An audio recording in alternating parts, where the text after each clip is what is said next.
Good morning everyone. आ रही है मेरी वॉइस सबको? Good morning ma'am. Yes ma'am, good morning. तो आज हम वाइब्रेशनल स्पेक्ट्रा वाली सारी असाइनमेंट करेंगे। असाइनमेंट करने से पहले जो कल भी मैंने पॉइंट बताए थे बता देती हूँ कि हमारे पास दो तरह के स्पेक्ट्रा होते हैं। एक होते हैं हार्मोनिक, ठीक है, हार्मोनिक ऑसिलेटर के लिए। तो हार्मोनिक ऑसिलेटर के लिए अगर हमने एनर्जी निकालनी हो तो वो n plus half h cut omega थी। अगर हमने in terms of wave number लिखना है, ठीक है, तो उसको हमने लिखा था n plus half x e. अगर हमने एन हार्मोनिक ऑसिलेटर के लिए लिखना है, अगर हमने एन हार्मोनिक ऑसिलेटर के लिए करना हो, उसके लिए जो वेव नंबर है वो क्या बन जाता है?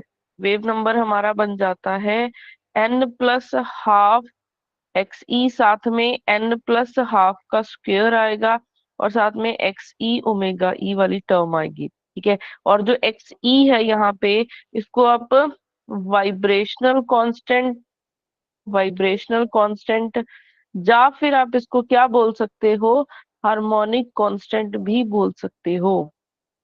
और जो नीचे, सॉरी, एक मिनट, उल्टा लिख गई हूँ मैं यहाँ पे। एक मिनट, उल्टा लिख गई हूँ। एक्स यहाँ पे ओमेगा ई आएगा और यहाँ पे एक्स ई आएगा। यहाँ पे ओमेगा ई आएगा क्योंकि एन हार्मोनिक कांस्टेंट होता होता है एक्स ई। तो ऊपर ओमेगा ई आएगा हार्मोनिक ऑसिलेटर में, ठीक है। फर्स्ट टर्म में भी ओमेगा ई, सेकंड टर्म में एक्स ई की एंट्री होती है। तो जो ओमेगा ई है वो vibrational constant and harmonic constant है, और जो एक्स ई है वो हमारा क्या है? एन हार्मोनिक कांस्टेंट है। एन हार्मोनिक कांस्टेंट है, ठीक है। अब हमने जब भी कभी कोई भी ट्रांजिशन करनी हो, ठीक है, हम लोग सिर्फ इस एक्सप्रेशन को लेके चलेंगे।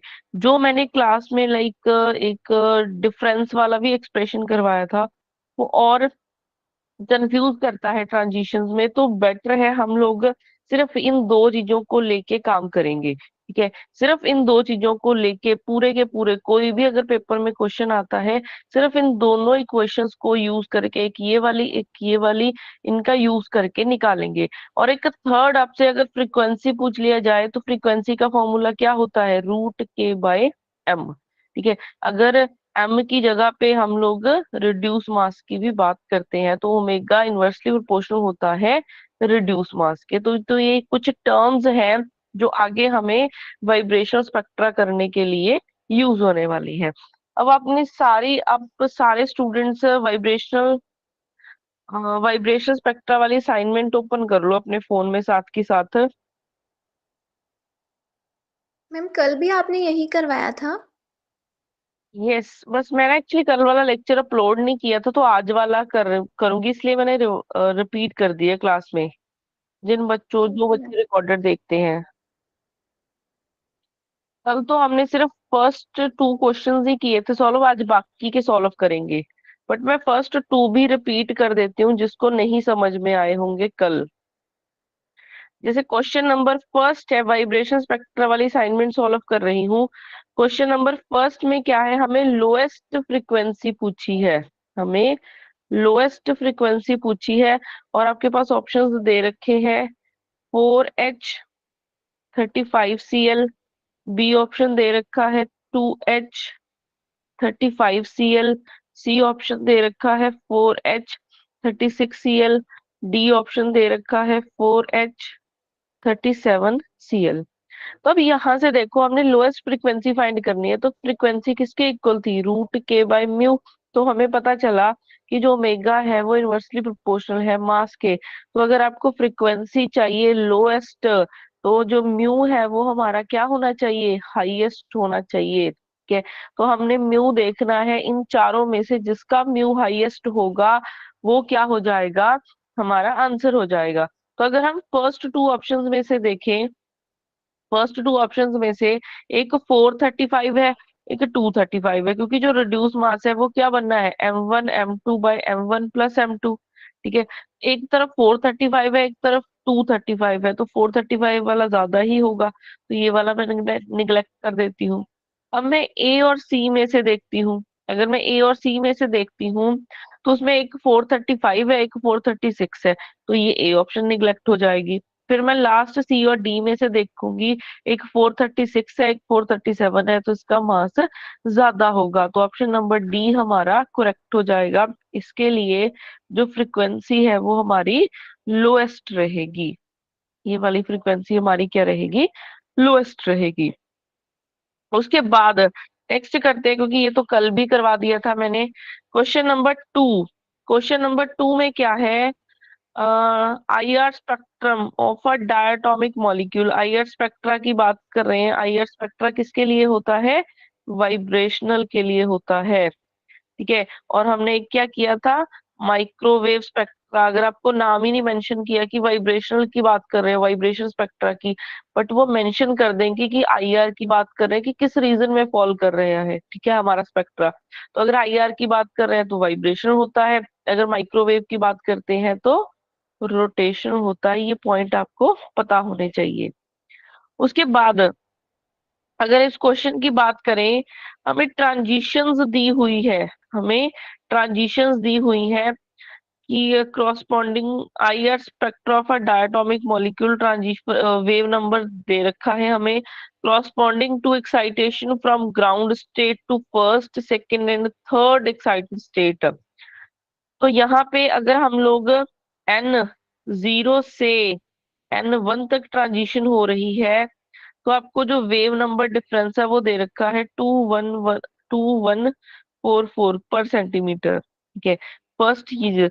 सेकंड क्या दे रखी है? अगर एन जीरो से एन टू तक जा रहे हैं, तब आपके पास जो वेव नंबर आएगा वो 4262 पर सेंटीमीटर है। थर्ड, एन जीरो से एन थ्री तक जा रहे हैं, तो आपके पास कितना आएगा? 6354 पर सेंटीमीटर। ठीक है। ये हमें चीजें दे रखी है। और हमसे क्या पूछा गया है? क्वेश्चन नंबर 2 में हमसे पूछा गया है वाइब्रेशन कांस्टेंट, मतलब ओमेगा ई की वैल्यू क्या होगी। क्वेश्चन नंबर 3 में हमें पूछा है एन हार्मोनिक कांस्टेंट, मतलब एक्स सी की क्या वैल्यू होगी, ये हमने फाइंड करनी है।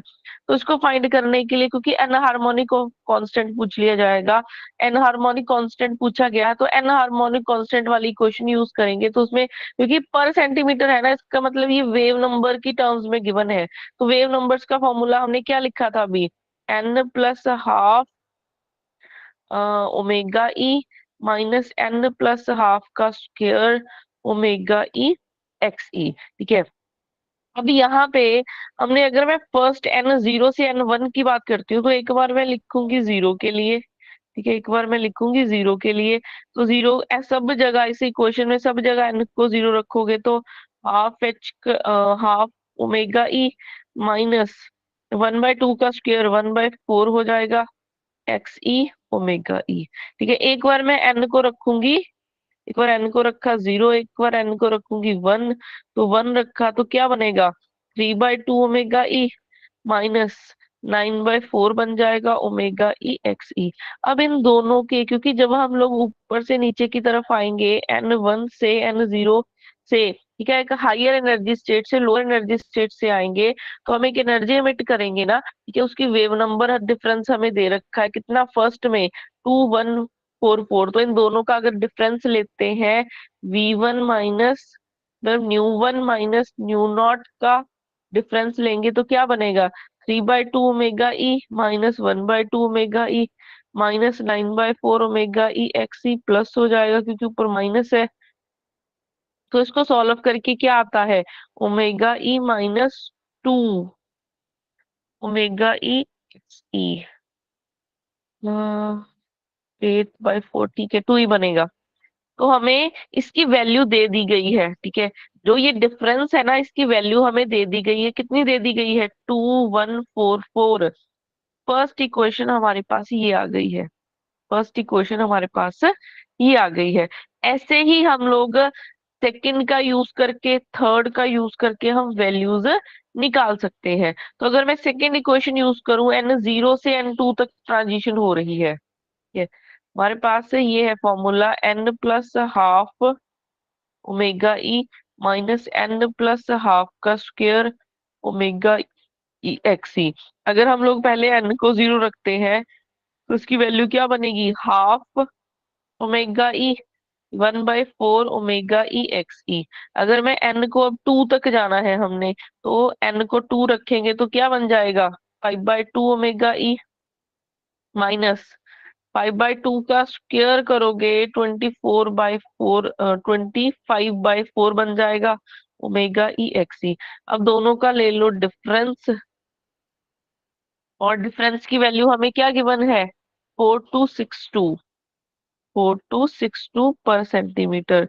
तो डिफरेंस लेते हो तो 5/2 omega e minus 1/2 omega e minus 25/4 omega e x e plus 1/4 omega e x ई। तो इसको सॉल्व करके बताओगे कोई कितना आता था, कल भी हमने किया था two omega e minus 6 omega e x e. ये आता है। ठीक है, ये हमारी थर्ड इक्वेशन आती है, ये हमारी थर्ड इक्वेशन आती है। ऐसे ही अगर हम लोग थर्ड अबली नहीं सेकेंड इक्वेशन आती है, थर्ड इक्वेशन निकालने के लिए हम लोग n0 से n3 की तरफ जाएंगे। तो अगर n3 के लिए देखना हो तो यहाँ पे क्या बन जाएगा, फर्स्ट वाली इक्वेशन में सब्स्टिट्यूट कर दो, ठीक है, बिल्कुल टॉप वाली में। तो 3 सब्स्टिट्यूट करोगे कितना बनेगा, 7/2 आ जाएगा, 7/2 ओमेगा ई माइनस 7/2 का स्क्वायर करोगे तो 49/4 ओमेगा ई एक्स ई। तो फिर आपने ओमेगा 3 माइनस ओमेगा 0 करना है, तो क्या बनेगा, 7/2 omega e minus 1/2 omega e minus 49/4 omega e x e plus 1/4 omega e x ई। इसको कैलकुलेट करके बताएगा कोई कितना बनेगा। फर्स्ट टर्म तो 3 ओमेगा ई बनेगी, सेकेंड टर्म क्या बनेगी,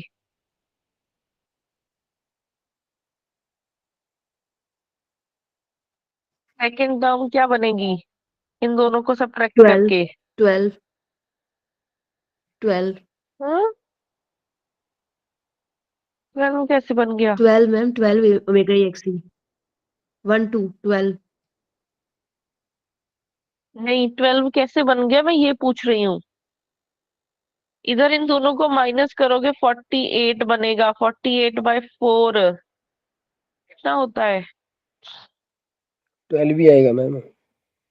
12। ठीक है, वो ना मैं 8 से डिवाइड करने लग गई थी, सॉरी, मैं बोल गई 48। ठीक है ठीक है, 12 आएगा ओमेगा ई एक्स ई। और इसकी वैल्यू आपको क्या दे रखी है, 6354, 6354 पर सेंटीमीटर। तो ये हमारी थर्ड इक्वेशन आ गई है, ये हमारी थर्ड इक्वेशन आ गई है। अब हम इन इक्वेशंस का यूज करके ओमेगा ई और एक्स ई की वैल्यू निकाल लेंगे, जैसे हम लोग लीनियर इक्वेशन सॉल्व करते हैं। तो फर्स्ट इक्वेशन आ गई है omega e minus 2 omega e x ई। इसकी वैल्यू कितनी गिवन थी आपको, 2144 पर centimetre. Second equation 2 omega e minus 6 omega e x ई, इसकी वैल्यू आपको क्या गिवन है, 4262 पर सेंटीमीटर। अब सबसे पहले अगर हमने मान लो ओमेगा ई की वैल्यू निकालनी है, तो मैं सेकंड वाली टर्म को खत्म करना चाहती हूँ। तो सेकंड वाली टर्म को खत्म करने के लिए हम लोग क्या करेंगे, ऊपर भी 6 बनाएंगे, तो इसलिए इसको 3 से मल्टीप्लाई कर दिया। मैंने फर्स्ट इक्वेशन को 3 से मल्टीप्लाई किया, तो 3 से मल्टीप्लाई किया ये तो क्या बना, 3 omega e minus 6 omega e x ई। 3 से मल्टीप्लाई करेंगे कितना बनेगा यहाँ पे, करोगे इसको कोई कैलकुलेट,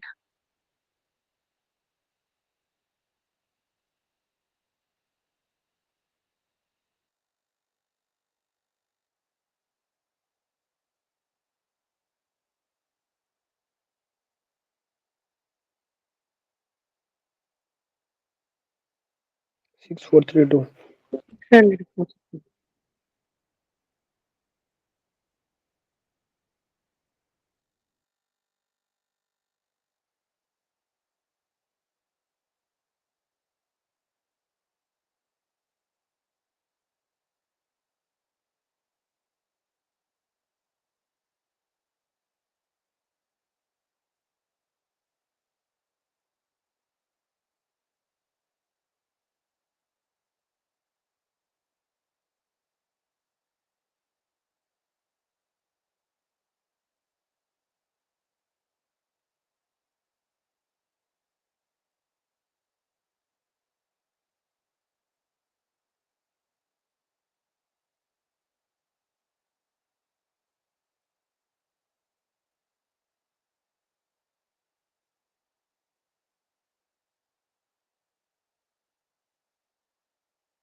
मैम साउंड नहीं आ रही है।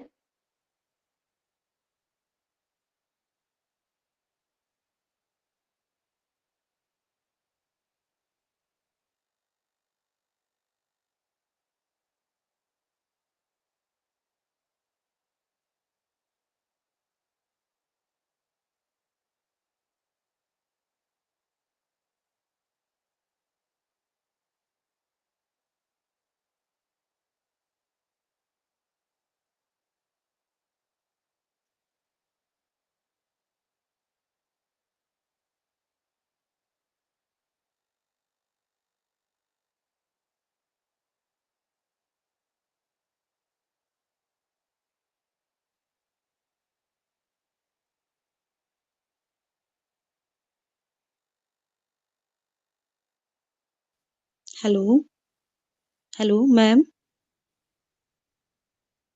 हेलो मैम, साउंड नहीं आ रही है।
अभी बताना, मेरे को आ रही है वॉइस?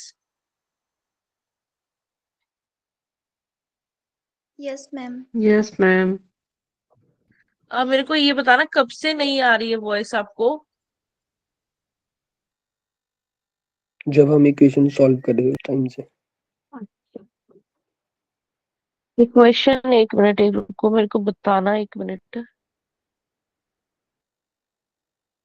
यहाँ से नहीं आ रही थी, ये पूरे पेज पे थी voice. Yes ma'am. Ma'am next page. Yes ma'am ठीक। ओके, इस पेज पे नहीं थी ना वॉइस। एक्चुअली वो ना माइक किसी के साथ और अटैच हो गया था, ब्लूटूथ, इस वजह से नहीं आ पाई थी वॉइस। तो देखो, हमारे पास मैंने फर्स्ट टू इक्वेशंस ली, एक फर्स्ट इक्वेशन, एक ली सेकंड इक्वेशन। तो फर्स्ट इक्वेशन ये है हमारी, सेकंड ये है। तो अब मैंने क्या करना है, ओमेगा ई की वैल्यू कैलकुलेट करनी है। तो इसलिए मैं सेकंड फैक्टर को क्या करूंगी, कैंसिल आउट करना चाहती हूँ। इसलिए मैंने ऊपर वाले इक्वेशन को थ्री से मल्टीप्लाई किया, थ्री से मल्टीप्लाई किया तो ये बन गई 3 omega e - 6 omega e x c is equal to 6432। ठीक है, तो फिर जब मैं सब्ट्रैक्ट करूंगी तो यहाँ से फर्स्ट ये वाली टर्म हो जाएगी खत्म। यहाँ से सब्ट्रैक्ट करके -ओमेगा ई तो बन जाएगा 2170। तो अब यहाँ से हमारे पास ओमेगा ई की वैल्यू निकल आई है 2170 पर सेंटीमीटर। तो ये हमारा क्वेश्चन नंबर 2 था। ठीक है, ये हमारा क्वेश्चन नंबर 2 था। अब हम लोग ओमेगा ई की वैल्यू निकल गई, अब हम सेकंड थर्ड क्वेश्चन करते हैं एक्स ई की वैल्यू निकालने का।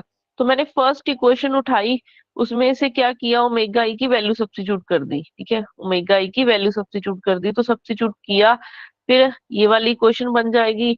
ये वाले को मैं लेफ्ट साइड पे ले आऊंगी, थोड़ा सा सॉल्व करके हमारे पास है ये एक्स ई वाली क्या है, टर्म बन जाएगी। ये एक्स ई वाली क्या है, टर्म बन जाएगी। तो ये हमारा क्वेश्चन नंबर थर्ड था, जिसमें हमने एन हार्मोनिक ऑसिलेटर फाइंड करना, एन हार्मोनिक कांस्टेंट हमने फाइंड करना था। ठीक है, एन हार्मोनिक कांस्टेंट हमने फाइंड करना था।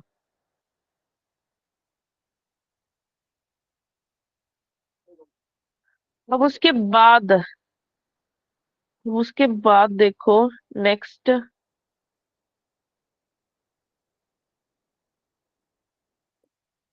नेक्स्ट हमारे पास क्या है, क्वेश्चन नंबर 4 है।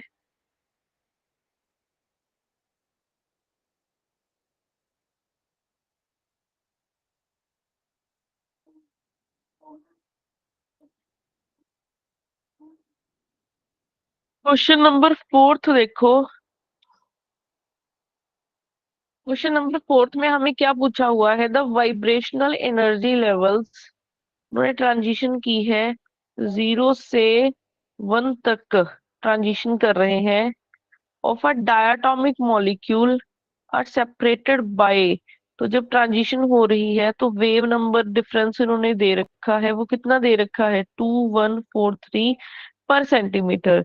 इट्स हार्मोनिक कांस्टेंट, मतलब इन्होंने एक ओमेगा ई एक्सी की वैल्यू दे रखी है, वो कितनी दे रखी है, 14 पर centimetre. The value of omega E and first overtone of this molecule is.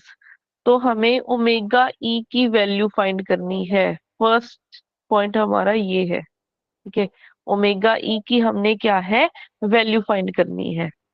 Omega ई की वैल्यू फाइंड करनी है तो 0 से 1 की तरफ जा रहे हैं, तो क्या बनेगा हमारा, 0 से जब हम लोग 1 की तरफ जाते हैं, देखो इसमें कंफ्यूज होने वाली बात नहीं है। हमने जैसे एनर्जी में लिखा था n plus half h cut omega, तो जो वेरिएबल है हमारा n की value 0 1 2 3 and up to so on जा रही है।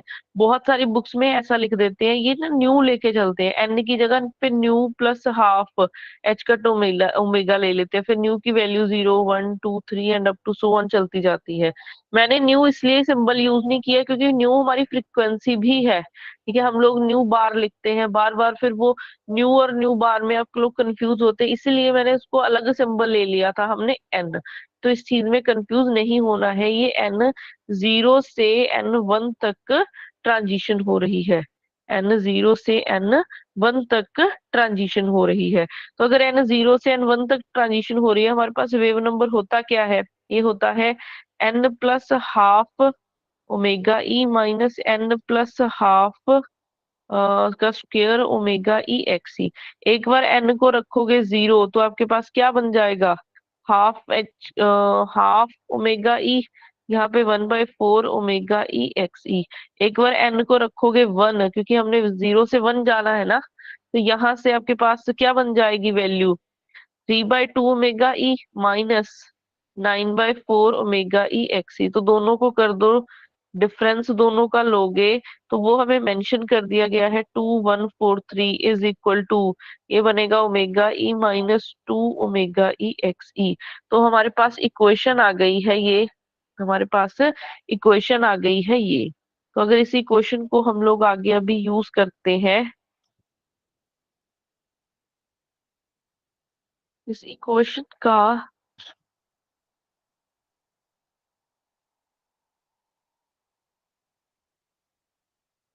तो अब यहाँ पे देखो हमारे पास इक्वेशन क्या बन गई है, 2143, यही मेंशन था, यस। और ये हमारे पास किसके इक्वल है, omega e minus 2 omega e x ई।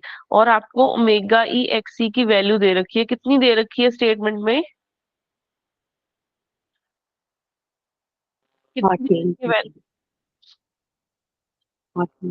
14 मैम 14। 14।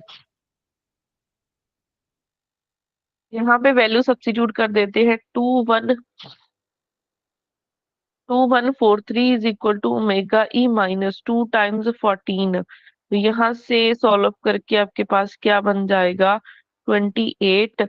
तो ओमेगा ई की वैल्यू क्या निकल आएगी, 2143 प्लस 28। तो ओमेगा ई की वैल्यू 2178, नहीं 71 पर सेंटीमीटर, ये बन जाएगी। ओमेगा ई की वैल्यू आपकी ये बन जाएगी। अब उन्होंने एक और चीज भी पूछी हुई है, हार्मोनिक कांस्टेंट की वैल्यू तो निकाल ली, उन्होंने पूछा हुआ है कि फर्स्ट ओवरटोन के लिए, फर्स्ट ओवरटोन के लिए हमने क्या निकालना है, ट्रांजिशन निकालनी है, ठीक है।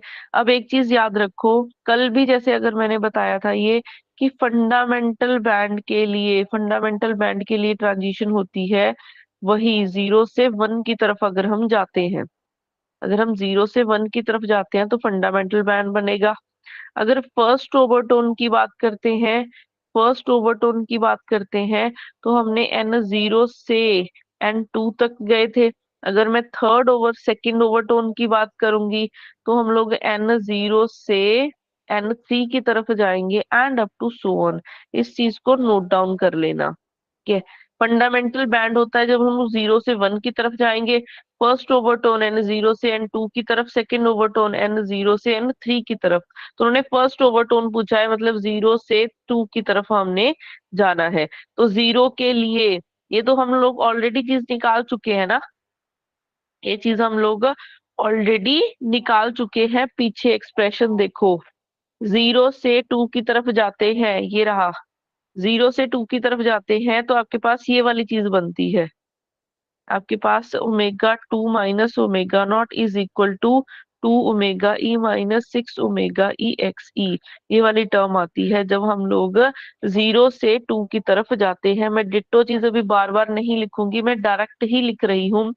Omega 2 minus new 2 minus new 0 ये किसके इक्वल आया था, 2 times omega E minus 6 times omega E।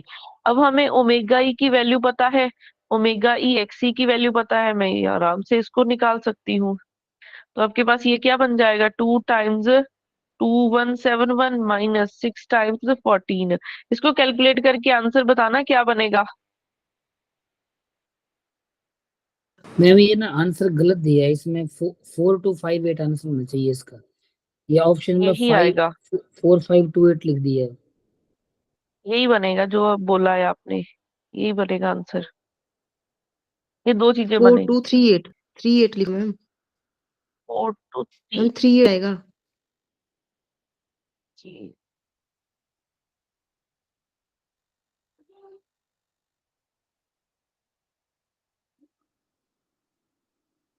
4 2 3 8 ने 58 ही आएगा मैम। 4258 ही है मैम। प्लस करके देखो, 8 5 8 ही बनेगा, सही लिखा था मैंने। 4 2 5 8 यही बनेगा आंसर, और यही आंसर सही है जो मैंने अब भी लिखे हैं।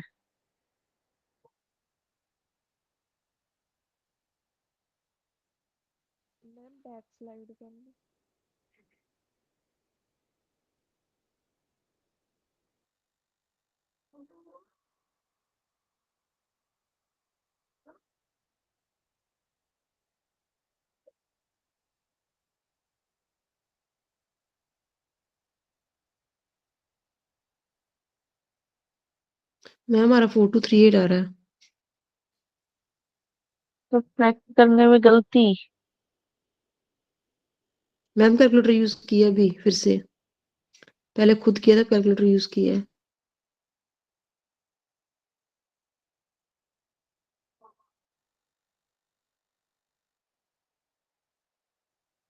मैं भी कैलकुलेट करती हूँ।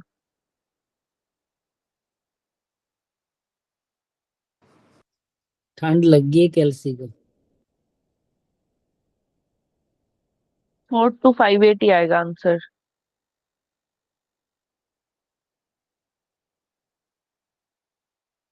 आप अपने बच्चों को गलत प्लस माइनस सिखा रहे हो, अगर इधर कैलकुलेशन गलत हो गई है आपकी।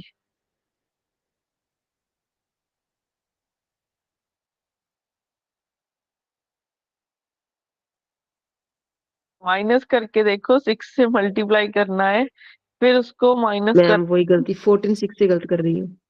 Okay okay. ठीक है, तो आपके पास ये आ जाएगा आंसर। अब उसके बाद नेक्स्ट आता है क्वेश्चन नंबर, ये 4 था। यहाँ तक है किसी को कोई डाउट? अगर कोई है डाउट बता दो, मैं कोई चीज नहीं समझ में आई रिपीट कर दूंगी मैं। क्लियर है सबको यहाँ तक?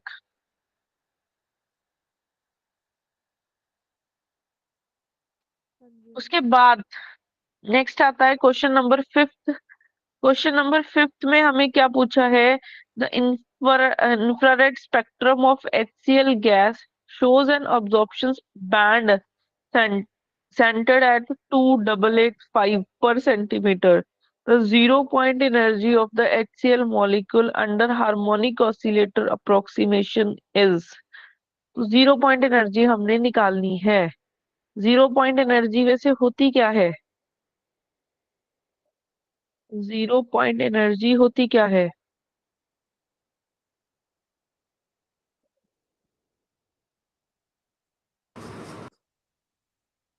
एच का 2 मेगा/2 नहीं होती ना? इस हमारे पास जो एनर्जी होती है ना, जो एनर्जी होती है वो हमने ये लिखी थी, एन हार्मोनिक ऑसिलेटर की बात कर रही हूँ, n+12 एच कट ओमेगा। ठीक है, अब यहाँ पे उन्होंने पूछा है 0 point एनर्जी। 0 point एनर्जी बोला जाता है ग्राउंड स्टेट को। 0 point एनर्जी किसको बोला जाता है? ग्राउंड स्टेट को बोला जाता है। तो ग्राउंड स्टेट मतलब जब एन हमारा 0 होता है तो ग्राउंड स्टेट एनर्जी हमारी हो जाएगी हाफ एच कट ओमेगा। तो ये हमारी 0 point एनर्जी है, हमने इसकी वैल्यू निकालनी है। ठीक है, बट एच कट तो चलो हमें पता है कि h/2 पाई हो जाएगा। ठीक है, यहाँ पे h/2 पाई लिख देंगे, नीचे 2 है तो ये 4 बन जाएगा। बट मुझे ओमेगा की वैल्यू नहीं पता, हमें ओमेगा की वैल्यू नहीं पता। ओमेगा की वैल्यू कैसे निकालेंगे हम लोग? क्या हमें कोई क्वेश्चन गिवन है यहाँ पे?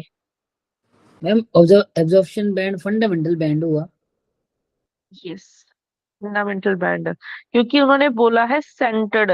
अगर आप क्वेश्चन को रीड करोगे, the infrared spectrum of HCl gas shows N absorption band centre at.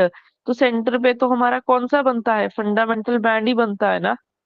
Fundamental band बनता है सेंटर पे।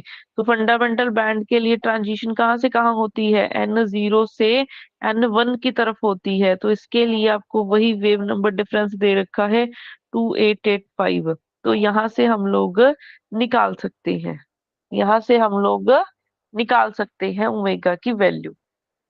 मेरे को कैलकुलेट करके बताना ओमेगा की वैल्यू क्या आएगी।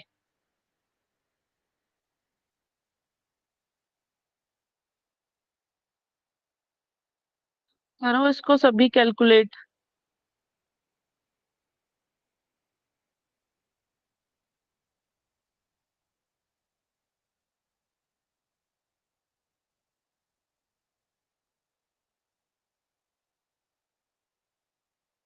अब एक चीज का ध्यान रखना, यहाँ पे एन हार्मोनिक ऑसिलेटर की बात ही नहीं की गई है। ठीक है, एन हार्मोनिक ऑसिलेटर की बात ही नहीं की गई है।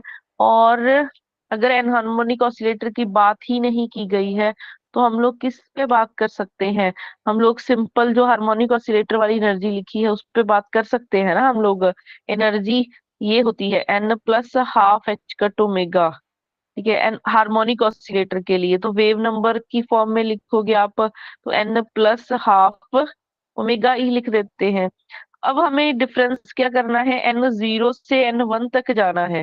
तो अगर मैं 0 के लिए लिखूंगी तो हाफ ओमेगा ई हो जाएगा, अगर मैं 1 के लिए लिखूंगी तो 3/2 ओमेगा ई। तो जब डिफरेंस निकालोगे आप, डिफरेंस आ जाएगा आपके पास ओमेगा ई।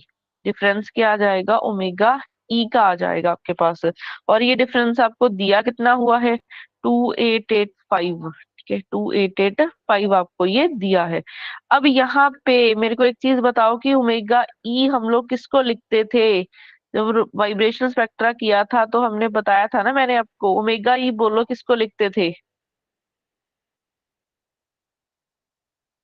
मैम F/C को C। एच का 2 मेगा/, एच HC।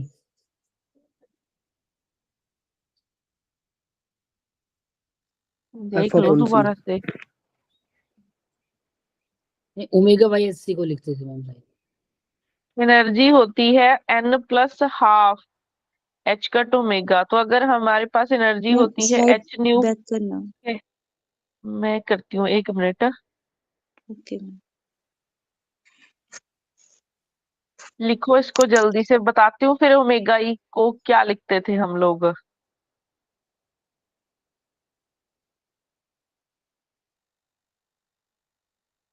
हमने हार्मोनिक ऑसिलेटर के लिए हमें इतनी चीज पता है ना, हार्मोनिक ऑसिलेटर के लिए एनर्जी पता है हमें।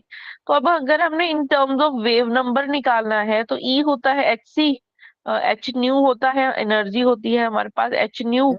न्यू को लिखोगे h cut by by h c lambda, को लिखते थे, तो एच कट इसको ओमेगा हम बाई लोग एच लिख सकते थे यस एच सी इंटू 1/λ को क्या लिख देंगे, न्यू बार। तो न्यू बार हो जाएगा ई बाय एच सी। तो ई की वैल्यू रखोगे n plus half h cut omega by h c. तो अब यहाँ से देखो n plus half h cut को क्या लिख दोगे, h बाय 2 पाई इंटू साथ में क्या आ जाता है नीचे c है, ठीक है, और नीचे एच सी भी तो है हमारे पास, और साथ में है ओमेगा, तो h से हो जाएगा h कैंसल।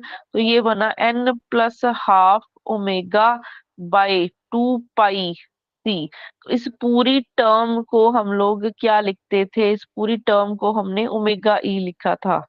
इस पूरी टर्म को हमने n प्लस हाफ को साथ में लिख दिया था ओमेगा ई। तो ओमेगा ई हमारे पास ओमेगा बाय 2 पाई सी होती है। ये ओमेगा ई बाय, मतलब ओमेगा ई क्या होता है, ओमेगा बाय 2 पाई सी को लिखा था। तो अब हमारे पास वैल्यू इधर मेंशन कर दी गई है, ओमेगा ई की वैल्यू हमें पता चल गई है। ओमेगा ई की वैल्यू कितनी पता चली है, 2885, 2885। ये वाली चीज क्लियर है सबको जो मैंने अभी बताया है? ये वैसे हम ऑलरेडी क्लास में भी कर चुके हैं।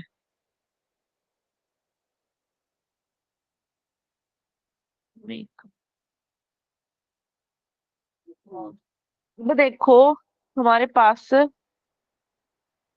0 पॉइंट एनर्जी निकालनी थी, वो आई है हमारे पास 1/2 एच कट ओमेगा, यही है।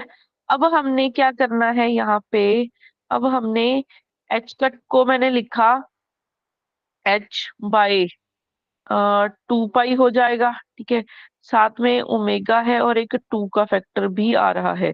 अब हमें मेंशन क्या किया हुआ है, ओमेगा ई की वैल्यू 2885 पर सेंटीमीटर। ओमेगा ई को क्या लिख सकते हैं, omega by 2 pi c. Omega e को हम लोग ओमेगा बाय 2 पाई सी लिख सकते हैं। तो यहाँ से देखो ओमेगा बाय 2 पाई की वैल्यू निकाल लो, 2885 इंटू सी। तो इसकी वैल्यू हम लोग अभी यहाँ पे रख देंगे। तो ई नॉट आपके पास बन जाएगा H divided by 2 into omega by 2 पाई, इतनी की वैल्यू सब्स्टिट्यूट कर दी है हमने, 2885 इंटू सी। एच की वैल्यू सबको पता है कितनी होती है, 6.26 इंटू 6 पॉइंट, एक मिनट एक मिनट, एच की वैल्यू होती है 6.626 इंटू 10⁻⁻34, और साथ में 2885 है, इंटू सी की वैल्यू 3 इंटू 10⁻8 है, डिवाइडेड बाय 2। इसको कैलकुलेट करके बताना क्या आएगा आंसर, करना फटाफट से सभी कैलकुलेट मैम ये इसको। पर सेंटीमीटर जो था ना, इसको पर मीटर में भी चेंज करना पड़ेगा ना हमें। टू आपको किसमें double answer at given five है, जाउल्स में। ये पर सेंटीमीटर में गिवन था, ठीक है, तो क्योंकि आंसर आपका जाउल्स में है तो मीटर जो ऐसे यूनिट है वो मीटर्स में कन्वर्ट करना पड़ेगा। तो कन्वर्ट करने के लिए किससे मल्टीप्लाई करोगे आप इसको, मीटर में कन्वर्ट करने के लिए 100 से 100 से करो इसको कैलकुलेट, बताओ आंसर क्या बनेगा।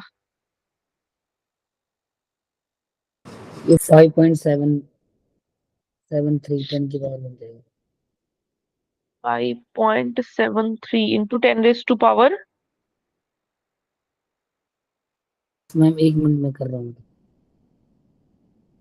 मैम बी ऑप्शन आ रहा है 2.8 10⁻22। -20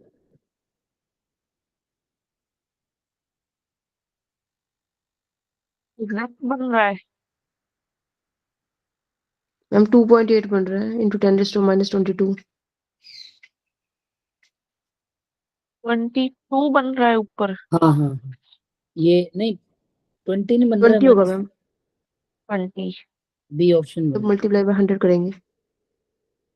यस, तो ये आ जाएगा।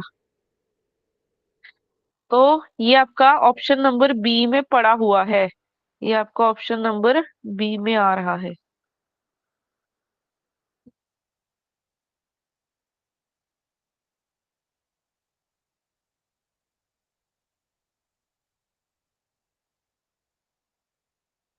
के बाद क्लियर है सबको ये question number 5th?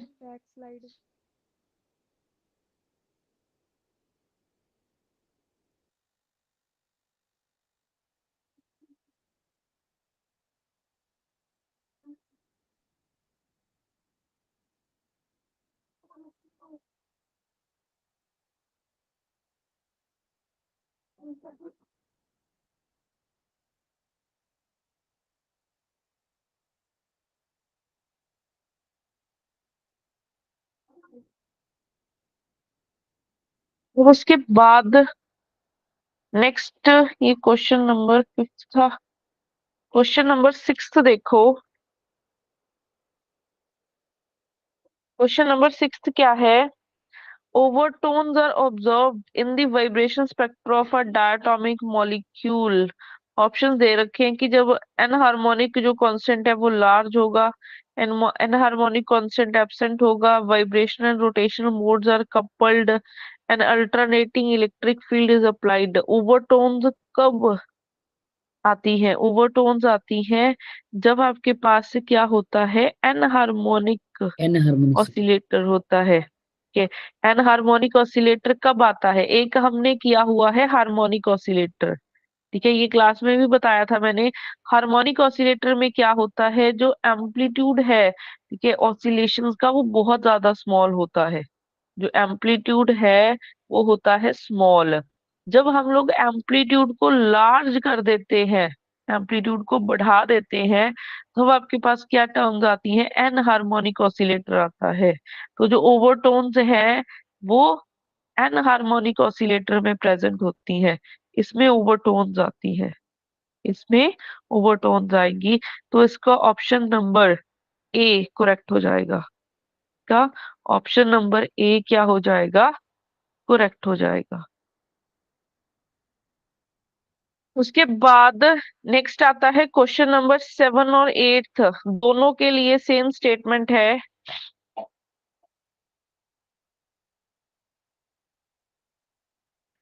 Question number 7 और 8 के लिए, the fundamental band and the first overtone and first overtone of CO molecule is centred at. आपको ये दे रखी है फंडामेंटल बैंड के लिए, फंडामेंटल बैंड के लिए आपको इन्होंने दिया हुआ है कितना, 2143 पर सेंटीमीटर। और फर्स्ट ओवरटोन के लिए आपको दे रखा है 4259.7 पर सेंटीमीटर। आपको क्या पूछा हुआ है? Vibrational frequency of CO molecule is. Vibrational frequency का क्या मतलब है? किसकी वैल्यू हमने निकालनी है? एफ फ्रीक्वेंसी न्यू मतलब न्यू निकालना है हमने। ये मैम पर इन्होंने आंसर पर सेंटीमीटर, सेंटीमीटर दिया पर तो न्यू बार सेंटीमीटर। यस, इसका मतलब न्यू बार हमने फर्स्ट क्वेश्चन नंबर 7 में हमने ये निकालना है। उसके बाद क्वेश्चन नंबर 8 में हमने क्या निकालना है? एन हार्मोनिक कांस्टेंट की वैल्यू। इसका मतलब ओमेगा XE की वैल्यू हमने निकालनी है। मेरे को ना चेक करने दो, मेरे को हो सकता है वाइब्रेशन कांस्टेंट ना पूछा हो इन्होंने इधर।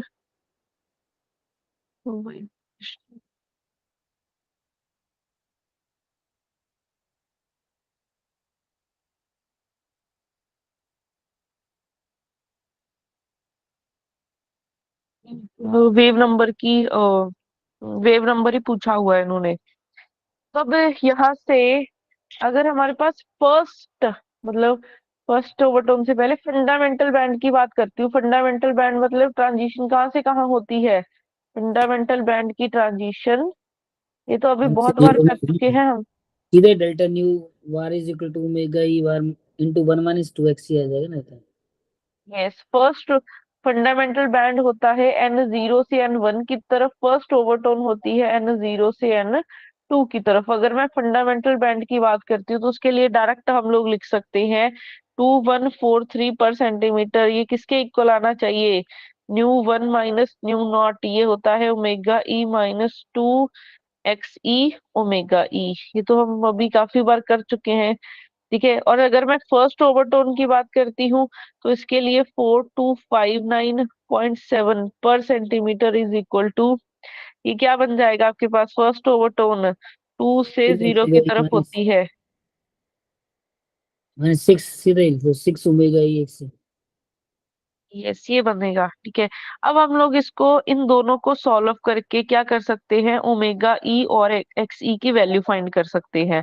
तो अगर हमने इसको सॉल्व करना है, पहले हम लोग एक्स ई वाले फैक्टर को करते हैं, 3 से मल्टीप्लाई करेंगे, राइट साइड पे क्या बनेगा आपका, 2143 है, इसको 3 से मल्टीप्लाई करेंगे तो 6429 आएगा, इज इक्वल टू यहाँ से, इसको ना मैं सेंटर वाली टर्म को हटाती हूँ आपको,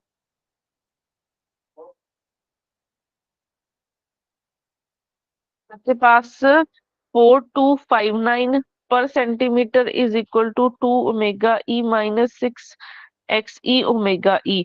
मैंने फर्स्ट जो टर्म है उसको 3 से मल्टीप्लाई किया तो क्या बना, 6429 पर सेंटीमीटर इज इक्वल टू बन जाएगा 3 omega e minus 6 XE omega ई। अब दोनों को कर देंगे सब्ट्रैक्ट तो आपके पास सेकंड टर्म हो जाएगी खत्म, यहाँ से माइनस ओमेगा ई, इधर माइनस करोगे 4259 से तो ये बनेगा आपके पास 2170, ठीक है। माइनस है ना, बड़े वाले के साथ माइनस है तो माइनस आ जाएगा, तो यहाँ से ओमेगा ई की वैल्यू 2170 पर सेंटीमीटर आ रही है, ये आ रही है, ठीक है। सेकंड, अगर हम लोग अनहार्मोनिक कांस्टेंट की वैल्यू फाइंड करते हैं तो किसी में भी वैल्यू सब्स्टिट्यूट कर लो, अगर मैं फर्स्ट में ही सब्स्टिट्यूट कर लूं omega e minus 2 XE omega ई, तो यहाँ से आपके पास क्या बन जाएगा, मेरे को लग रहा है मैंने कुछ गड़बड़ की है क्या, 0.7 वाली चीज ली नहीं है मैंने,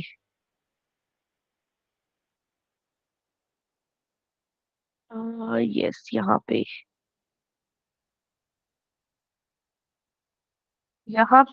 0.7 आएगा साथ में, यहाँ पे 0.7 आएगा साथ में, इस चीज को लिख लेना, मैं 0.7 लिखना भूल गई हूँ, 0.7 आएगा साथ में। मैम ऊपर वाले में भी 0.3 दिया हुआ है क्वेश्चन में तो। कहाँ पे दिया हुआ है, मैं ऊपर लिखना ही भूल गई हूँ क्या, यस, मैं तभी सोच रही हूँ कुछ तो गड़बड़ हो रही है, मैं 0.3 लिखना ही भूल गई हूँ यहाँ पे।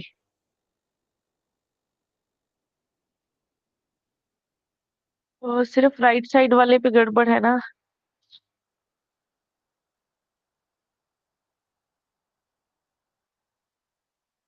यहाँ पे 0.3 पर सेंटीमीटर है, तो यहाँ पे हमें जब मल्टीप्लाई करेंगे तो क्या बनेगा, 0.9 बन जाएगा ना।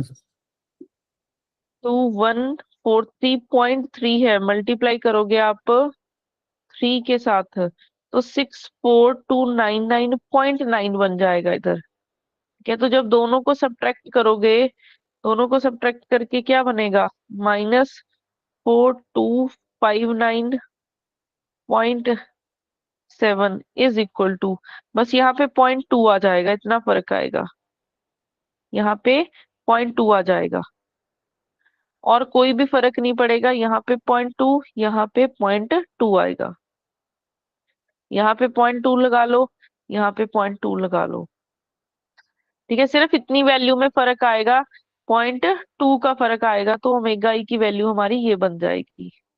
और अगर हम इधर देखें, अब हमें एक्सी की वैल्यू निकालनी है, तो एक्सी की वैल्यू के लिए हम फर्स्ट इक्वेशन का यूज करते हैं 2143.3, ठीक है। तो एक्स ई की वैल्यू निकालने के लिए यहाँ से एक्सी की ओमेगा ई की वैल्यू रख दी मैंने 2170.2 -2 XE 2170.2, तो यहाँ से 2143.3 -2170.2 इज इक्वल टू -2 XE 2170.2, तो दोनों को माइनस करोगे कितना आएगा, 2143.2, ये आपके पास 27 के अराउंड बन रहा है, नहीं 26.9। इसको सॉल्व करो और आपके पास, आप आंसर बता रहे हो टोटल?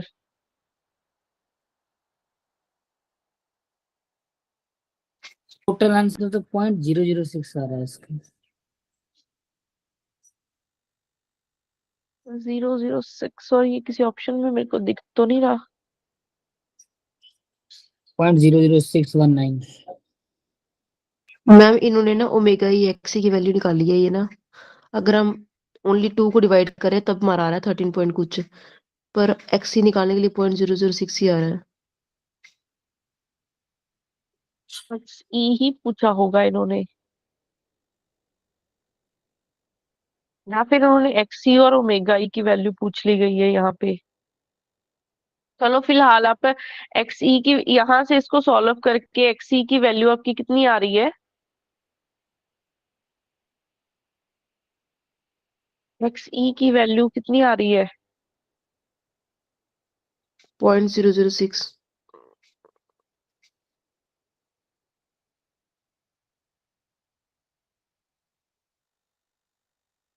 देखो, अगर आपको पेपर में, वैसे तो जो एनहार्मोनिक कांस्टेंट होता है वो एक्स ई ही होता है। अगर आपको पेपर में, जैसे ऊपर हमने काफी स्टेटमेंट्स किए थे, तो उसमें हमारे पास ओमेगा ई एक्स ई पूछ लिया जाता है, ठीक है। कई बार इसको भी एनहार्मोनिक कांस्टेंट बोल देते हैं, बट ये हमारे पास से मेंशन किया जाता है कि ये इसकी वैल्यू पूछ रहे हैं। अगर सिंपल एनहार्मोनिक कांस्टेंट पूछा है तो वो एक्स ई वाली टर्म ही होती है। तो अगर इसकी वैल्यू पूछी होती तो क्या बनता आपका आंसर?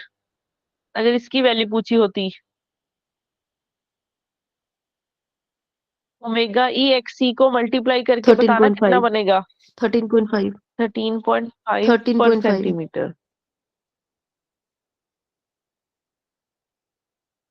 ठीक है। तो आपके पास ये वाली चीज बनेगी। अब वो मेंशन क्या पूछा गया है उस पर डिपेंड करेगा। अब इन्होंने देखो हमसे हार्मोनिक कांस्टेंट की वैल्यू नहीं पूछी थी, हमसे पूछी थी वाइब्रेशनल फ्रीक्वेंसी। तो वाइब्रेशनल फ्रीक्वेंसी किसके इक्वल होती है? वाइब्रेशनल फ्रीक्वेंसी पूछा गया था हमसे, क्वेश्चन नंबर। न्यू बार आएगा ना मैम, वो हमने तो ओमेगा ही बार निकाला। यस, वाइब्रेशनल फ्रीक्वेंसी पूछी गई है। तो जो वाइब्रेशनल फ्रीक्वेंसी है वो हमारी क्या होती है? रूट के बाय एम ही होती है। रूट के बाय, नहीं नहीं, इधर से नहीं निकालेंगे हम लोग। वो लगाओ ना मैम, ओमेगा ई जो एच कट ओमेगा अपॉन 2 पाई रख रहे थे हम। ओमेगा ई की वैल्यू हमने निकाली है, वो कितनी निकाली है अभी हमने? 2177, 2170.2 पर सेंटीमीटर। ओमेगा ई की वैल्यू हम लोग पीछे निकाल चुके हैं, ओमेगा बाय 2 पाई सी, यही निकाला था। तो यहाँ से जस्ट मल्टीप्लाई करना है आपने, 2170 साथ में 2 पाई सी, मल्टीप्लाई कर लो, आंसर आ जाएगा। नहीं, एक मिनट, इसको आपने टू 13.5 कैसे निकाला पीछे? 13.5 तो मेरा आ ही नहीं रहा है। यस पता नहीं 13.5 नहीं आपने, आएगा। तो ये सभी तो ने यही ओमेगा किया ही था। एक्स ही है मैम। नो मैम 13.5 नहीं आएगा। पता नहीं, मेरे को किसी ने बोला था, मैंने तो कैलकुलेट नहीं किया। ना आएगा 13.0212 आ रहा है। 0.006, 13.02 समथिंग आ रहा है। Yes ma'am. लेकिन ये तो ओमेगा ही एक्स ही है मैम। आप मतलब एनहार्मोनिसिटी कांस्टेंट पूछा है ना। वो तो एक्सी हमने निकाल ही लिया है। तो वो फिर तो हमने, आप समझे नहीं। अगर पेपर में आपसे एक्स ई पूछा जाए तो वो तो मैंने निकाल ही लिया है। कई बार पेपर में ओमेगा ई एक्स ई की वैल्यू पूछ लेते हैं, इसको भी है ना हार्मोनिक कांस्टेंट बोल देते हैं, बट वो मेंशन किया जाता है, जैसे ऊपर हमने स्टेटमेंट लिखी थी। तो अगर इसकी वैल्यू पूछी होती तो वो 13.5 आएगी, ओके 13.0 समथिंग। ठीक। वैसे तो एक्स ई की वैल्यू वो उतनी ही आएगी जितनी हमने अभी निकाली है। मुझे जस्ट एक आइडिया दिया कि दोनों में से कुछ भी पूछ सकते हैं आपको पेपर में।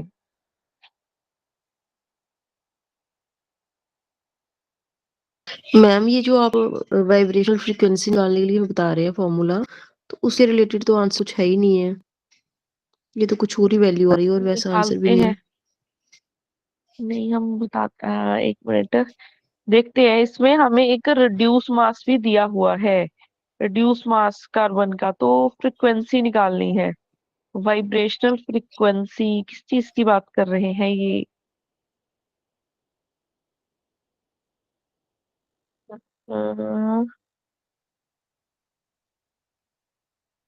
वाइब्रेशनल फ्रीक्वेंसी रिड्यूस मास कहीं तो यूज होना है आपका। रिड्यूस मास कहाँ पे यूज होता है? जो मैंने अभी लिखा था formula, root k by omega is m equal to में। Under root k by but m वाला यहाँ पे आएगा फिर फिर मैम। की की वैल्यू हमें नहीं दी हुई। ओमेगा की जगह 2 पाई म्यू कर मैडम लेंगे। ओमेगा, जैसे जैसे ओमेगा ई लिखते हैं ना, h cut omega by h c, तो वहां ओमेगा को रूट के वाई एम भरते हैं हम, रूट के वाई म्यू मतलब। यस, मैम फिर के की हमें वैल्यू अब कहाँ से लेंगे? ये देखना पड़ेगा। के इज 2 पाई बाई लैम्डा। ये जो ना लैम्डा 2 पाई लैम्डा, के तो नहीं, वो तो फोर्स कांस्टेंट है ना। फोर्स कांस्टेंट एक्चुअली ना इन्होंने वैल्यू दे नहीं रखी है यहाँ पे। ऐसा कुछ होगा, ऐसा नहीं निकलेगा, ये यही आएगा। एक मिनट, मेरे को ना एक बार देख लेने दो इसकी स्टेटमेंट क्या थी एक्चुअल में। एक मिनट, कि कुछ इन्होंने सी उसकी हमें रिड्यूस मास तो चलो दे दिया गया है, बट अब मेंशन होना चाहिए था साथ में कुछ, लाइक कांस्टेंट की वैल्यू मेंशन होनी चाहिए थी।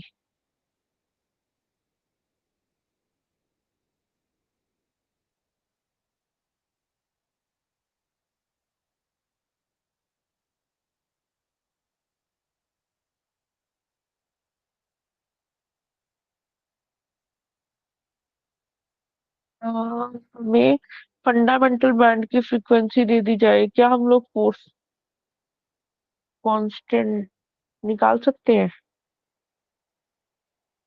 निकाल सकते हैं। हम लोग फोर्स कांस्टेंट की वैल्यू निकाल लेते हैं पहले। हमारा देखो, अगर हमने रिड्यूस मास मतलब फ्रीक्वेंसी निकालनी है, तो हमें एक ही चीज है ना कि के नहीं पता। क्या हम के की वैल्यू कहीं से निकाल सकते हैं? के की वैल्यू क्या कहीं से निकाल सकते हैं हम लोग?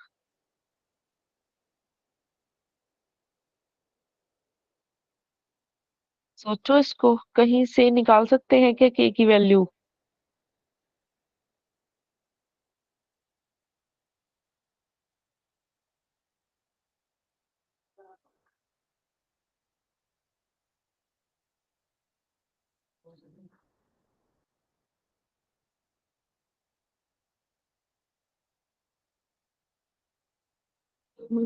Seven seven.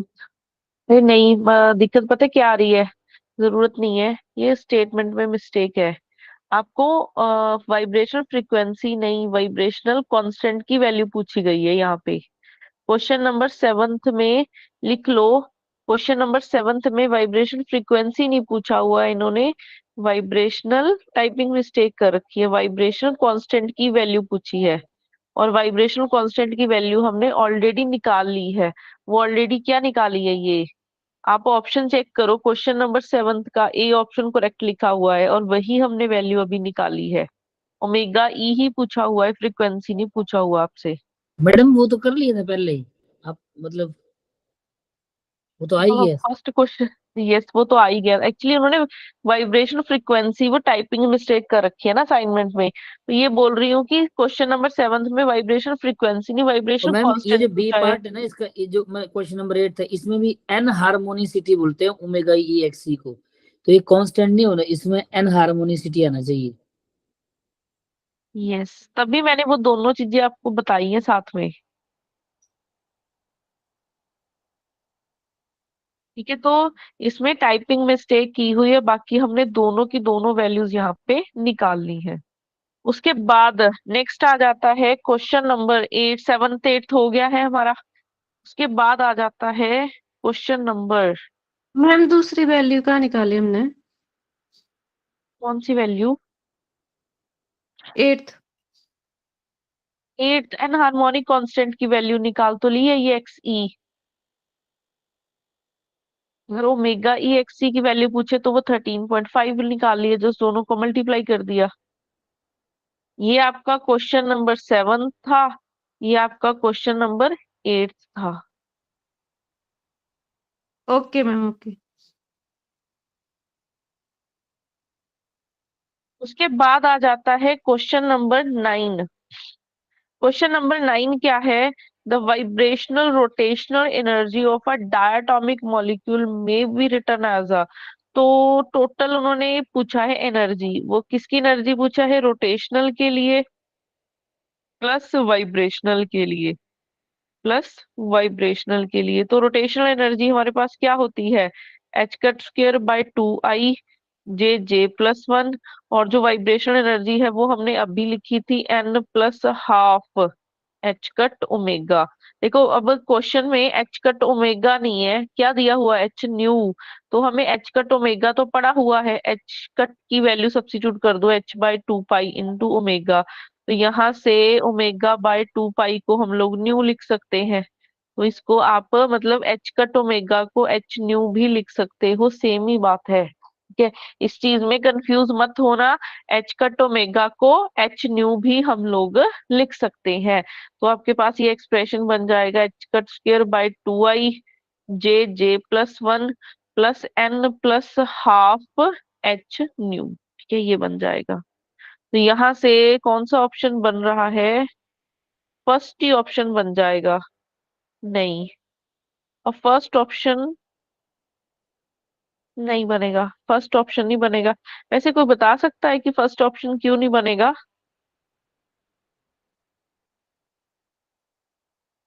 क्या कोई मैम वो बता सकता है? जीरो से स्टार्ट होना चाहिए था ना n. Yes, option number A में एन इन्होंने स्टार्ट कर दिया 1 2 3 से, और जे स्टार्ट कर दिया 0 1 2 3 से। बट एन हमारा 0 से स्टार्ट होता है, क्योंकि 0 पॉइंट एनर्जी के लिए एन को 0 रखना है, तो ये नहीं होगा। ऑप्शन नंबर बी में एन 0 1 2 3 से स्टार्ट हो रहा है, और जे हमारा 0 1 2 3 से स्टार्ट हो रहा है, यही हमने यही किया होगा। है। तो ऑप्शन नंबर बी करेक्ट हो जाएगा। ऑप्शन नंबर बी करेक्ट हो जाएगा। मैम इसमें इन्होंने एच कट स्क्वायर नहीं उसके लिखा, बाद लेकिन ना क्वेश्चन, एच लिखा हुआ है सिर्फ।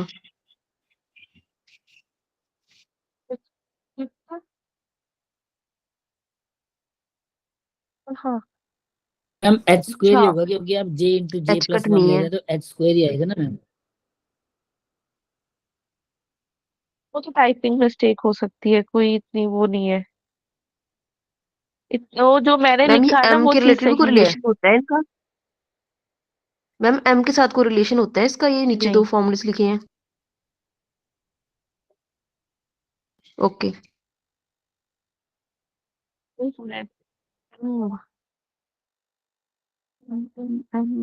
नहीं, मम्मी के साथ नहीं होता।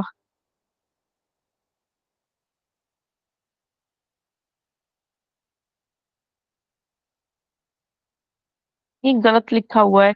यही बात, जो हमने लिखा है ना आंसर वही करेक्ट आएगा।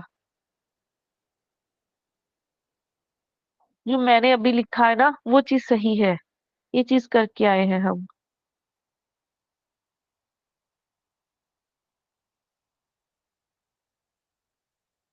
इसके बाद नेक्स्ट क्वेश्चन नंबर 10 आता है। क्वेश्चन नंबर 10 में क्या है? All vibrations producing a change in the electric dipole moment of a molecule. क्या मैम एक होगा मिनट इसका पीछे करें, आंसर? एक मिनट पीछे करेंगे।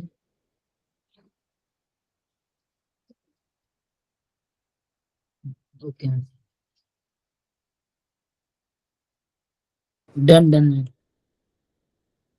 क्वेश्चन नंबर 10 में क्या है कि all vibration producing a change in the electric dipole moment. Question number 10 कौन सा मतलब हमने पढ़ा था, मतलब वाइब्रेशनल स्पेक्ट्रा कब बनता है? वाइब्रेशन स्पेक्ट्रा होता है हमारा आईआर रीजन में फॉल इंफ्रारेड। करता है ये। ठीक है।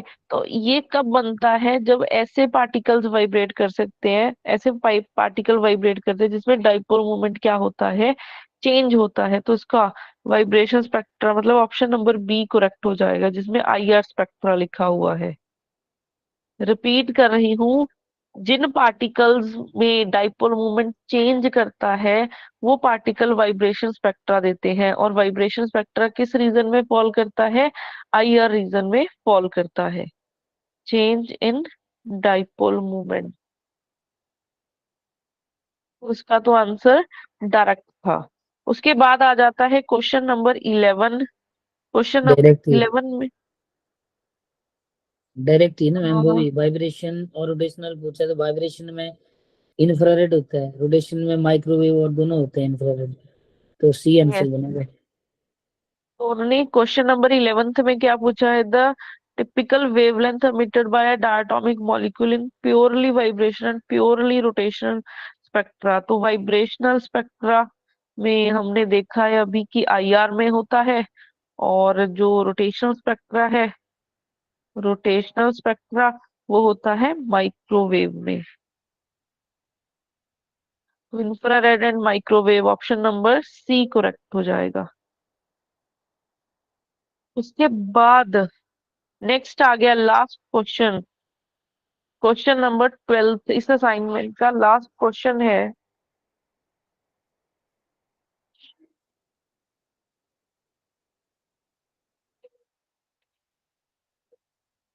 क्वेश्चन नंबर 12 क्या है, which of the diatomic molecules, आपको ऑप्शंस दे रखे हैं, एच लोएस्ट रिड्यूस्ड मास आएगा ना, हाईएस्ट फ्रिक्वेंसी डी पूछिए। टू यस HD आएगा, फिर ऑप्शन नंबर डी क्या आएगा, H2। तो चार ऑप्शंस दिए हैं, उन्होंने पूछा है हाईएस्ट फ्रीक्वेंसी, हमने क्वेश्चन नंबर फर्स्ट में निकाली थी लोएस्ट फ्रीक्वेंसी, यहाँ पे पूछा है कि किस मॉलिक्यूल के लिए हाईएस्ट फ्रीक्वेंसी आएगी।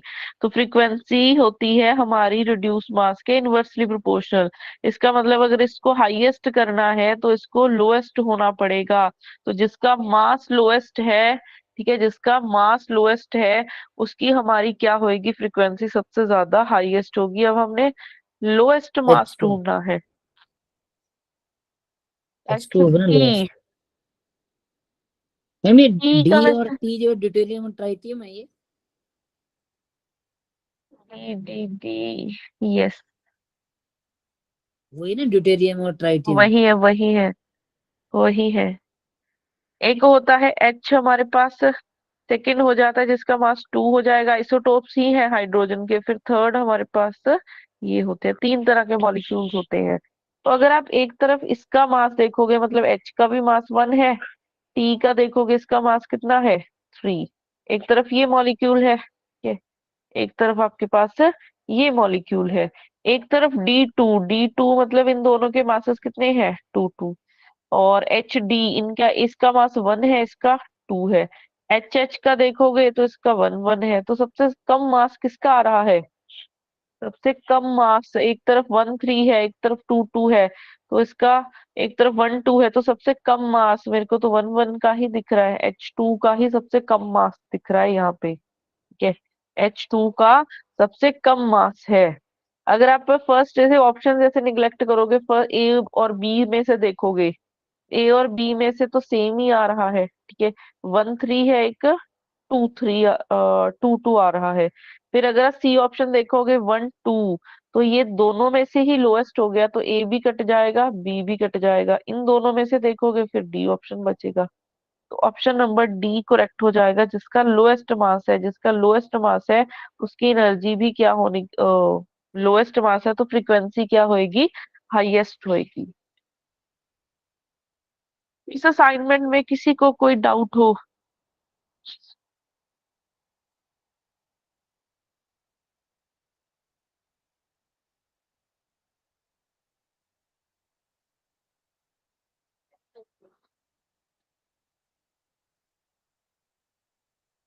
मैंने एक और असाइनमेंट भेजी हुई थी, वो हो गई असाइनमेंट जो मैंने कल भेजी थी, की है किसी ने ट्राई, कल भेजिए मैम। की थी मैम। कल भेजी थी ग्रुप में। की थी मैम। सभी ने कर ली है?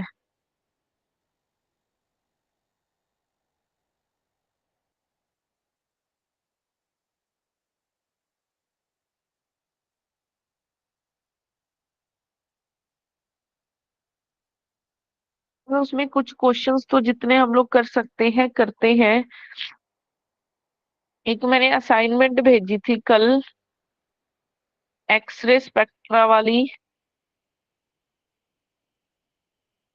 ठीक है, उसमें elk alkali spectra, hyperfine structure, सब कुछ था उसमें। ठीक है, ये वाली असाइनमेंट भेजी थी मैंने लास्ट। इसका क्वेश्चन नंबर फर्स्ट है, अगर किसी के पास नहीं है ना, मैं भेज देती हूँ दोबारा से ग्रुप में। मैम एक आपने कल डीजनरेसी वाला टॉपिक बोला था, तो मैं कल रिपीट कर दूंगी। रीजनरेसी वाले में ना थोड़ी सी कुछ पॉइंट्स में गड़बड़ आ रही है। वो फॉर्मूलेज एक्चुअली ना एग्जैक्ट मिल नहीं रहा है कि किस शॉर्टकट से होगा, क्योंकि कल जो मैंने बताया था वो एक पे इम्प्लीमेंट हो रहा है बट दूसरे पे नहीं इम्प्लीमेंट हो रहा है। मेरे को एक और फॉर्मूला मिला बुक में से, वो फर्स्ट एक्साइटेड स्टेट पे तो लग रहा है बट ग्राउंड स्टेट पे इम्प्लीमेंट नहीं हो रहा है। तो इसलिए अभी वो होल्ड पे ही रहेगा क्वेश्चन। जैसे होता है आज ट्राई करती हूँ कि उसका मैं ढूंढ लूँ आंसर। तो उसको अभी होल्ड पे ही रहने दो, कल करवा दूंगी। Okay ma'am.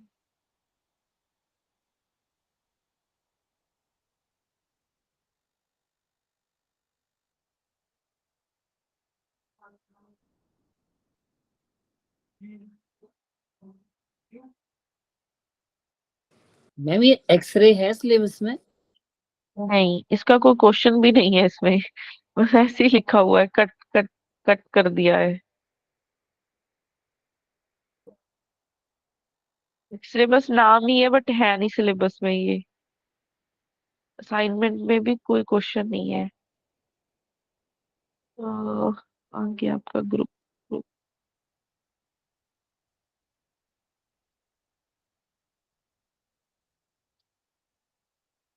बस में देखो क्वेश्चन नंबर फर्स्ट है।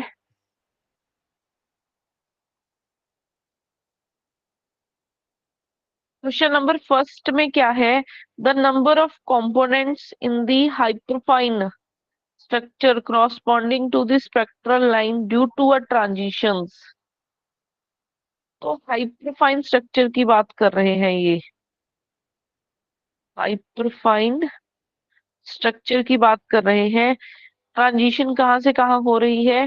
ट्रांजिशन हो रही है आपकी 2D, 2D 3/2 से 2P 1/2 तक, और आपको न्यूक्लियर स्पिन दे दी गई है 9/2। अब उन्होंने पूछा है number of components, number of components in the hyperfine structure. कैसे करते हैं हम इसको, क्वेश्चन को बताओ। अभी तो ये बहुत बार रिपीट हो चुका है कॉन्सेप्ट। ट्रांजिशन देखते हैं ना हम, J plus I two J, J J minus I two J plus I. Yes, F की वैल्यू से हमें पता चलेगा कि कितनी ट्रांजिशन होने वाली है। मतलब कंपोनेंट्स निकालने हैं, तो कंपोनेंट्स निकालने के लिए पहले हमें एफ में ब्रेक करना पड़ेगा। फिर हमें पता चलेगा कि उसमें delta F is equal to 0 और +-1, जिसमें ये रूल लगेगा। और +0 to 0 ट्रांजिशन ट्रांजिशन पॉसिबल नहीं पॉसिबल है। नहीं। ठीक है, ये चीज इंपॉर्टेंट है, 0 to 0 ट्रांजिशन पॉसिबल नहीं है, तो इस चीज का भी ध्यान रखना है हमें। तो अगर इस क्वेश्चन को करें हम लोग, नेक्स्ट पेज पे लिखती हूँ इसको मैं। एक है हमारे पास 2D 3/2, एक लेवल आपको दे रखा है 2P 1/2। तो इसके लिए J की वैल्यू है 1/2, इसके लिए J की वैल्यू है 3/2, और I की वैल्यू इधर भी 9/2 दे रखी है, दोनों के लिए 9/2। तो अब हमें निकालना है F। ठीक है, अब हमें निकालना है F। तो F क्या होता है? I-J2 I प्लस J होता है। तो यहाँ से F की वैल्यू क्या निकल आएगी? I-J करोगे मतलब 4 से स्टार्ट होगा, 4 से लेके कहाँ तक जाएगा? 5। दो ही वैल्यूज आएंगी ना इसमें तो। 4 और 5, या इससे कोई अलग वैल्यू आ रही है? मैम 3 4 5 नहीं आनी चाहिए। 4 और 5 यार। ये कैसे आएगा?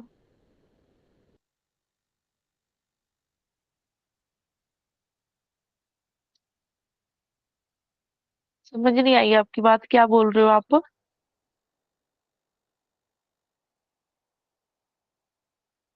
इसमें वैल्यू सब्स्टिट्यूट करोगे 1/2 9/2 1/2 सॉरी प्लस नीचे वाले 9/2, 4 and 5 ही आएगा। सॉरी नीचे वाले का बता रही दो थी ही मैं। वैल्यूज आएंगी 4 और 5।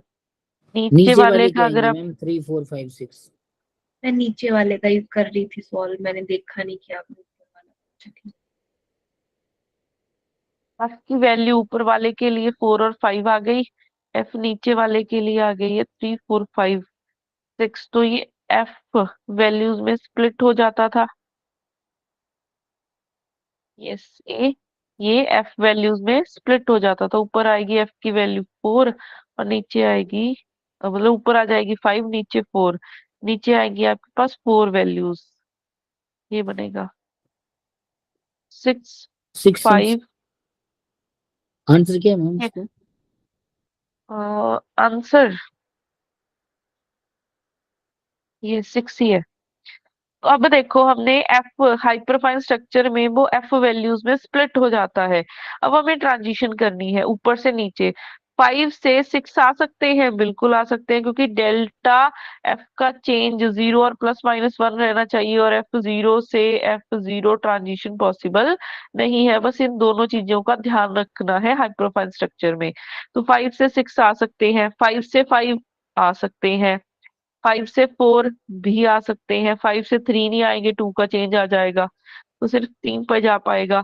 4 से 6 नहीं आ पाएंगे, 2 आ जाएगा। 4 से 5 आ सकते हैं, 4 से 4 जा सकते हैं, 4 से 3 आ सकते हैं। तो टोटल कितने ट्रांजिशन है इसमें? मैम 4 से ट्रांजिशन 4 आए, नहीं जा सकते ना? 4 से 4 तो क्यों नहीं जा सकते? 0 हो गया ना डेल्टा एफ। डेल्टा एफ 0 तो हो, अच्छा हाँ हाँ हाँ हाँ, यस यस। 0 से okay 0 okay, yes yes yes. नहीं है। तो इसमें 6 कंपोनेंट्स आ जाएंगे। ठीक है, इसमें 6 कंपोनेंट्स आ जाएंगे, तो ऑप्शन नंबर बी करेक्ट हो जाएगा इसका।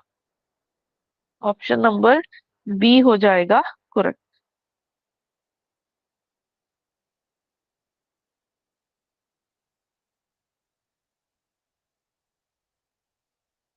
बाकी ना अभी है तो मोस्टली हाइपरफाइन स्ट्रक्चर के रिलेटेड ही है क्वेश्चंस इसमें। Yes, most of the question hyperfine structure से रिलेटेड है। मतलब हमें करने हैं 5-6 क्वेश्चंस ही है इसके। उसके बाद स्टार के फैक्ट के भी क्वेश्चन है। जिन स्टूडेंट्स ने ना ये वाली असाइनमेंट नहीं की है, आज इसको ट्राई करो, कल इसको हम लोग कंप्लीट करेंगे, क्योंकि है 10 के क्वेश्चंस ही है। और कल फिर आपको डीजेनरेसी वाला वो कॉन्सेप्ट है ना, वो भी बता दूंगी। आज इसको कंप्लीट करो।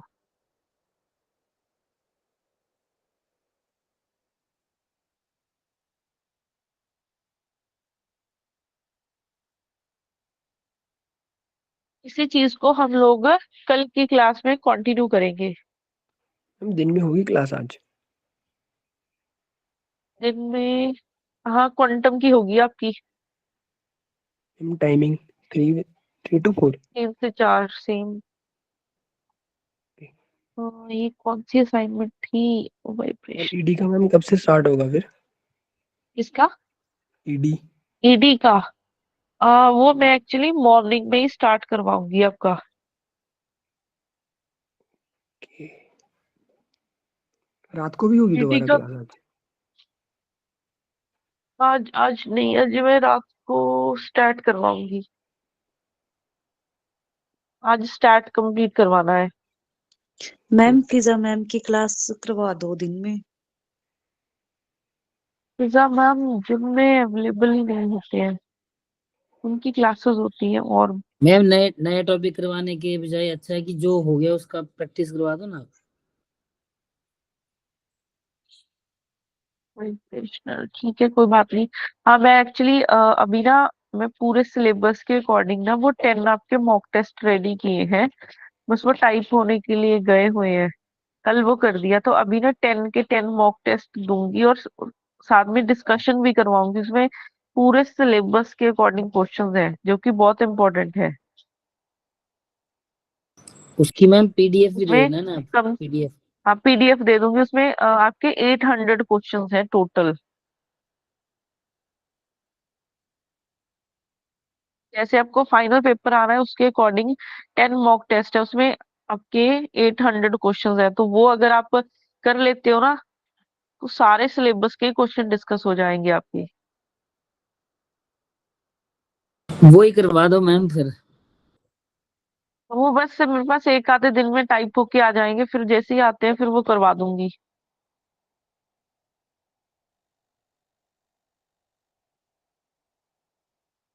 उसकी क्लास तो फिर वो दिन में भी सॉल्व कर सकते हैं, क्योंकि 80 क्वेश्चन को सॉल्व करने के लिए एटलीस्ट 2-3 घंटे तो मिनिमम चाहिए चाहिए।